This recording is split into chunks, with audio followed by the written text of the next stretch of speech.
David, we're back. We can go live. We're live.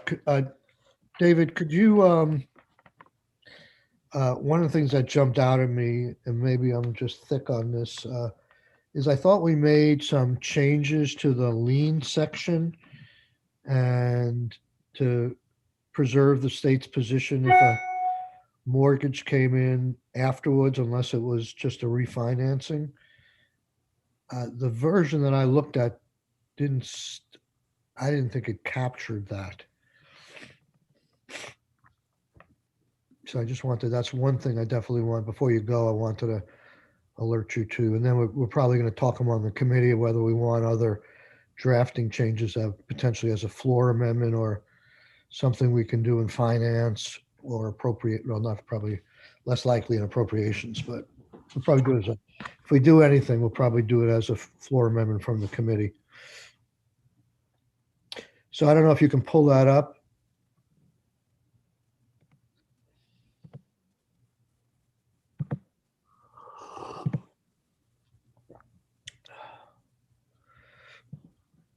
Thank you. You're talking about subdivision 2 here on line 4. Well, as you said, I think you and I both agreed that 1 seems to be pretty self-evident, but it's fine to leave it in there. And then it says, is subordinate to a first mortgage on the property recorded after such filing. I assume after such filing is the state's lien. Yes. So then why would it become subordinate to someone taking out a first mortgage after they filed the lien? My recollection from the conversation was that, basically everybody understood that to be the case where an original mortgage would be refinanced and it would consequently preserve its position. But we can certainly try to clarify that with more words if you all would like. I don't know if you've heard from this language. I mean, this proposal came from Chris Delia and it was put in, and I don't know that I ever heard him really address it. So I don't have any further information on that front. Right. It's like passing the baton, because I mean, he started to explain it to me in an email. I said, I can't follow this. I can't deal with it. Just work it out with our lawyer. So apparently he hadn't done that. So, Well, he did send language, but we didn't have time to have him testify. So, I don't know if he's. Okay, so this is what I would suggest. I would just change it to a refinanced first mortgage on the property recorded after such filing. And David, can you reach out to Chris Delia to see if he has a problem with that, and we can deal with it tomorrow if need be? Sure. That's my suggestion. It seems to do the trick. I don't know if you feel that's okay. Yeah, and you could also do that in finance. I mean, that's a finance kind of thing you could do. Right. I would rather get the blessing here first and then raise it there. Okay. Okay. So David has to leave in about 10 minutes. What you missed this morning is that we honed in on a couple of variables, David, that we haven't made any decisions yet, so there's nothing to draft, but they don't really have, it seems, authority for the discretionary way they're approaching these grants. So they could give it to whoever and then potentially get challenged that, why did you turn me down? Or I was here first, or any of things like that. So one of the things that I expressed is we might want to give a charge to the department to come up with protocols or something for prioritization of loans. And then that would filter down to the contracts they sign with these entities. And I think several of the people said they would welcome that, because they do have some awkward situations that develop. Yeah. So committee, how are you feeling about the $30,000 and um, the percentage match? One question for David on that. Sean Gilpin felt that they had the authority to lower the cap under the law that's being proposed. And I said I didn't remember it that way. I thought it says you just can't get more than 90,000. So that's a statutory cap that they can't just say, well, we're going to start processing all these things and we're going to limit it at 20,000. Well, How do you read that, David? Are you referring to the limit on the amount of the grant or loan, or are you referring to the contribution of match? First, the limit of the grant or the loan. where it says a grant or loan shall not exceed 30,000 per unit. Right. So I read that to mean a cap, but they could give a lower amount. Yeah. That's what I- But so I guess that's a fine point. They could say it's our policy in our area to limit all grants to $20,000. I don't think that's the intent of the legislature. You have to tell me that. That's not fair, David. Michael, I think it says not to exceed it. It gives them discretion, I would think, anything up to that amount, but they can't exceed that. But I think below that, as you heard, some grants were 12,000, some grants were 30.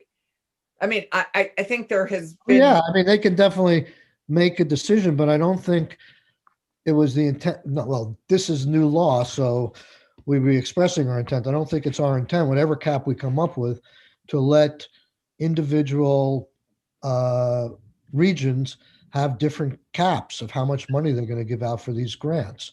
And so if someone comes out with a worthy application and they want $30,000, they should be able to give them $30,000. And I don't think we should allow. I mean, what if one of the directors says, I'm not going to give out more than $5,000 to any individual. That's my policy. But it's the department overseeing it. I don't think, I mean, Sean can answer this better than we, but it's all under the department's umbrella. And I don't think that, it doesn't sound like any one of them would ever have that intent. They want to succeed and bring as many units online. I think no one's working at cross purposes here. I think it would be a mistake to let there be different caps for this program. But or there's different sharing percentages around. There's no assumption that there is an ability to set different caps. This is the cap. I don't understand your concern, I guess. Also, we can't. I agree with you that that's the cap, but I heard testimony that they said if we want to lower, Sean said if we want to lower the cap, we can go ahead and do that. No, I think to not to put too fine a point on it, my suggestion was that if we want to administer grants for less than the cap, then those grants would still be allowable. We certainly don't have any intention to create regional differences necessarily.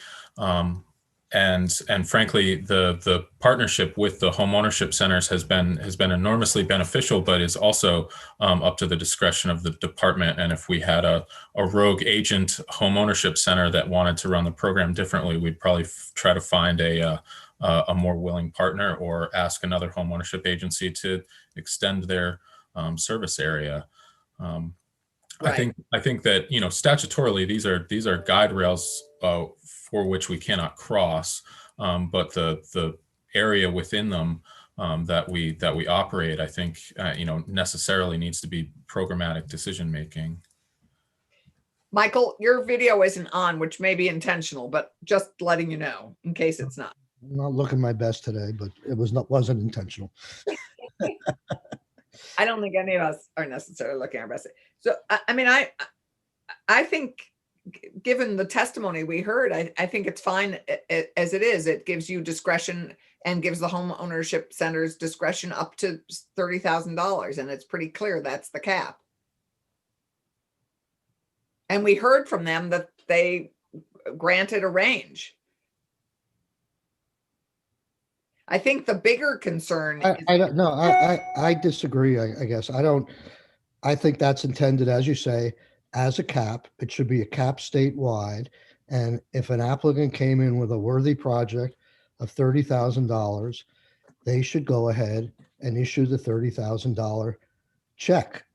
They or the department can't put out memos and saying, despite what the statute says, we're going to limit all our grants to 20,000. right. But That's what I heard. That's what I heard. Sean thought under this law, he would have the ability to do. And I want to make sure that it's clear that he doesn't. I think he's clear on that. He's smiling, but I think he's, I mean, maybe it wouldn't have come up if you hadn't said that, Sean, but this is intended as the cap for this program. If this is the number we arrive at, it's not a cap that's subject to the department changing it. I mean, it's Sure. like, it's like Understood. any other statute or regulation that we put in place. If we put a cap, the executive branch come in and can't say, I don't like that cap. I want Right. a lower cap. he's argued for the cap and that's a sweet spot. I think, and maybe I don't mean to say anybody misunderstood, but I think that Sean has consistently argued that the 30,000 cap is essential and is the perfect sweet spot for these. And I think we heard reinforcement from the home ownership centers that that's the great place to land. And Sean, would you be kind enough to assure our chair that you have no intent of creating a different cap within that? Yeah, frankly, I've been lambasted for having too high a cap, and now you're upset about the possibility of me lowering the cap. We always have a mentality that if we walk out of the room with nobody feeling overly excited, then we've probably done our job right, and it seems like I'm doing it quite well. Well, this is not in any way meant to be an attack on you. This is just getting clarity of what the legislature intended. And so that's where I'm coming. No, come back- forgive me. I come back- I I don't come mean back- to be. I don't mean to be flippant. No, I recognize that that it's quite clear that the grants are up to $30,000. I think that we have maintained that there are opportunities for us to stretch money further by issuing grants for lesser amounts. But I don't think we have any intention to unilaterally lower that cap on a regional or a statewide basis. We'd like to have the authority to go up to $30,000. It would be lovely if at some future time, the average amount of grants for this fund goes down as we start to address these issues, but $30,000 is the cap. I don't think that's disputed. okay. So are people comfortable with the $30,000 figure and the 20% match?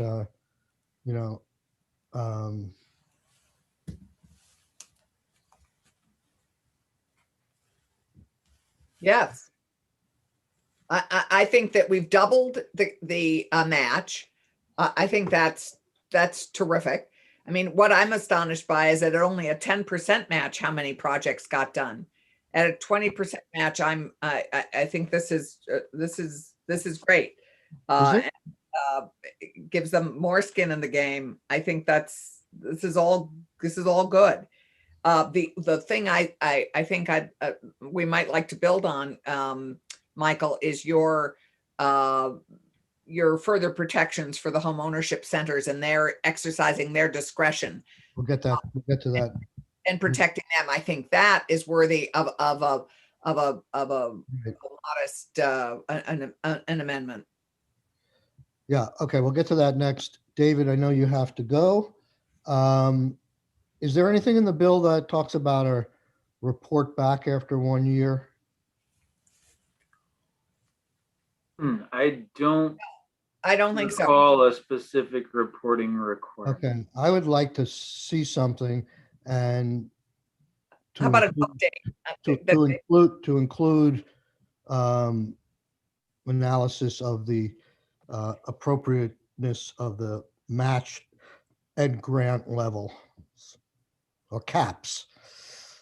Yeah, well, and what the average I spend is. just, after a year of having this, another year of having this under the belt, I for one just don't know if this is getting us the most for our money. So, but I'm willing to go with it at the stakeholders' suggestion, but I'd like to get a report back that focuses at least on those 2 points and other things about the program. Right. It's a new $3 million program for housing. And remember, the 3 million is one-time money. The ongoing price tag, Sean, is more like $1 million, right?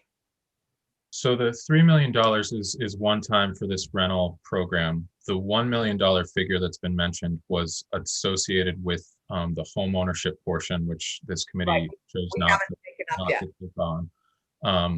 The understanding is that this bill would establish the rental rehab VHIP, but would only fund it 1 year. Future funding would either have to be an additional appropriation or hopefully could be one of the uses of the revenues from the rental registry in excess of what's necessary for the inspectors and the one staff member at DHCD to oversee said registry.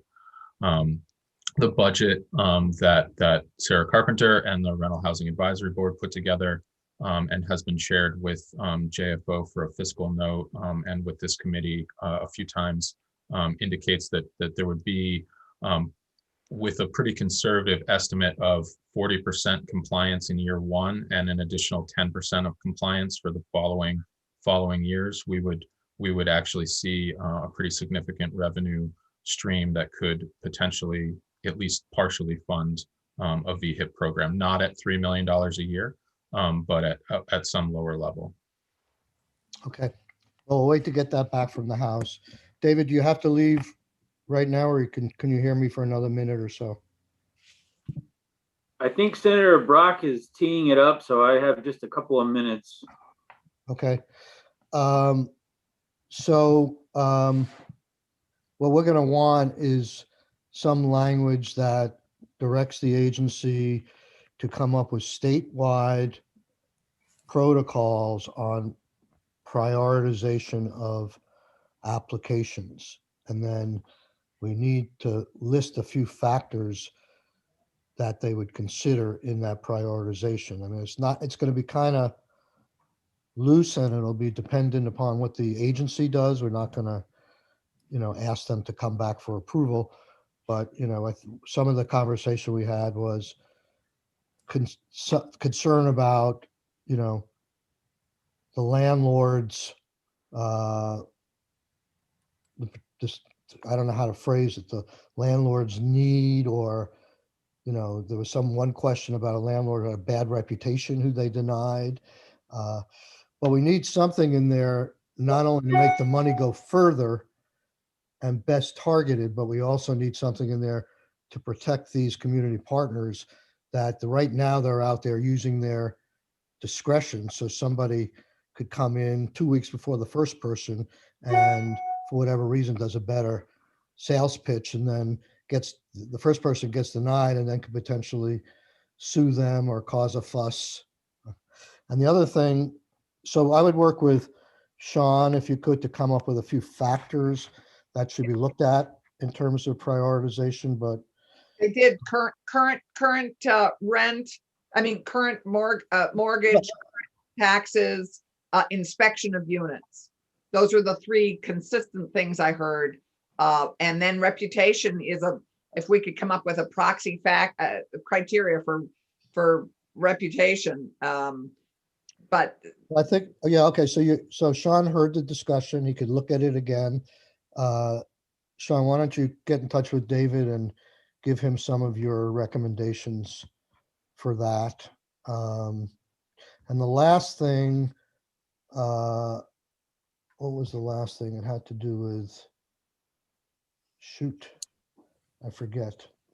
There was another thing in there. All right, I'll have to let you go. It'll come to me and I'll send the committee. But it was something that I think we wanted to put in there that was uh, another guardrail. So If this is a competitive grant process, and I guess you can just call it that. I mean, I didn't get to hear their testimony, but I'm not sure why they can't be sued for a program that's not an entitlement. I mean, there's discretion for them to base awards on the merits of the application, and they certainly could compare one application to another. I'm not sure what their fear is. well, I mean, I'll work with Sean to do factors, but again, if this is just a finite pool of money in a competitive process, then they should have the discretion to choose who gets funded. well, then we want to say that, because right now it doesn't say that they have that discretion. And I would just put discretion with some factors. They also supported that because they've been in situations where they've gotten into problems with people applying, and it's hard for them to say, we didn't give you the money because you have a bad reputation. Sure. At least they could point to something and say they have the authority to do that. The last thing is, we talked about requiring prospectively, and Sean may get back to you on this as well for retroactively, who the grants went to and what amount, and making that part of their public documents, just like we do with economic recovery grants. Sure. Okay. Okay, I remembered. So that's it. David is done. All right. We have 3 members here as a quorum. I think we're finished. Oh, Becca's here as well. Anybody have anything else before we come back? Tomorrow, we're going to be talking about the ARP and how we can play perhaps a role in defining some of the economic recovery programs the state will put forward with that money. And that's all I have at this point. So on our amendment, the one other thing that came up was exempting home shares, which with the home sharing community, we've exempted mobile home park rents. But I don't know if we have this, given all that's on our plate right now. Part of me just wants to let that be a house. Sarah Carpenter and Sean are here. Still, my gut feeling is at this point, given I'm not sure what you're talking about. We got that email from Kirby Dorn about the home share program. Mhm. Sarah, you could explain it more completely than I am, because I don't fully, quite honestly, understand it. But that there, perhaps you'd like to explain it quickly. Sure. The Home Share Vermont has a home sharing program, and I'm not how many participants, 200 or 300 probably statewide. They arrange home share matches. As part of often those matches, there's some compensation. So the home sharer will be in the house, support the homeowner, but there's still also maybe an exchange of money. They get their room cheap and then they do chores in return. And so they've asked if that could be exempted from the registry, which we're fine with. We never really thought about that. It just didn't dawn on us. And so I think we're fine with exempting it. They weren't really included to begin with. So Kirby and the home share people were just asking for clarification that if in an owner occupied situation, if you're participating in the Home Share Vermont program, you would be exempted from registering if that unit is not otherwise available to the public. And they already have an exemption under another program in the tax department, the whole income sensitivity thing. So I've actually passed on to the committee and to David just a suggestion of some language that would exempt the home sharers from you- having to register if Are you- the unit you- is otherwise not available. Are you on their board? No, I'm not on their board. I just know the program. I was involved in founding it, but no, I'm not on their board. And Kirby Dunn, who is the executive director, and she contacted, I thought the whole committee and I think I saw myself, something. And responding. yeah, I love Home Share and I love Kirby, so Yeah. maybe we can get this done. I think it's easy enough to do. The question is, I think from Senator Clarkson is, do you do it now or do you wait and just put it on the House? I think it's easily enough accomplished, but If we have other amendments, maybe. The Yeah. concern I had, I mean, when I first heard you talk about it, I said, I can't believe that it would be interpreted that these people have to register. But when you said that they've carved out a specific exemption in the tax laws from them, then someone could look at that and say, well, you did it there, but you didn't do it here. So that must mean they're covered here. So we'll take a look at that and we'll see if we can do that in our amendment or finance. so Sarah, I can't remember from our emails last night. Did you send that to David? I did. So Okay. if you could follow up and just ask him to look at what that email and see what he recommends as language. Okay, Right. we'll do that. Okay, I think we're out of here. Great. Are we all set? We're doing language about the lien, which I don't fully understand. So at some point, somebody can explain that to me better. And we're doing language to further protect the discretion of the home ownership centers and the department. And we're making public the grants. And do you want to also just add a report back Yeah, from? I think David got all of those. Okay. points. The only one he doesn't have is this Home Share one. Sarah, do you have, I mean, you're obviously involved in a lot of mortgages. Did you have some comments on that section? I had communicated with Chris Delia and I think he was fine with the language you have, but you can clarify it. All of these have always been subordinate. I mean, the department, DHCD, gives out grants all the time and they're generally always subordinated. So my first reaction is it's not necessary. On the other hand, you can put it in and it will remain there and it just provides clarity that these will be subordinate. But they, I they've guess- done hundreds of, all the weatherization loans are subordinate. So it's not new. So what happens when you have a loan and you have a lien and it's recorded, it's security interest, and then the homeowner goes out and takes a mortgage out, has no mortgage at the first instance, but then takes a mortgage afterwards? I know a title company is going to say, you got to get that subordinated to me or I'm not going to give you the Right. loan. But why should the state do that? Subordinated? Yeah. Well, I think it's in, the property owner needs to get the first mortgage, and these are intended as incentives to help the property owner do repairs. So I think they should be subordinated because you want the property owner to have access to financing for the rest of the thing. I mean, part of the match, for example, may be borrowed money, and I think you want that subordinated to the borrowed money. Right. I mean, for example, I think that the Rural Edge talked about new generations of property owners.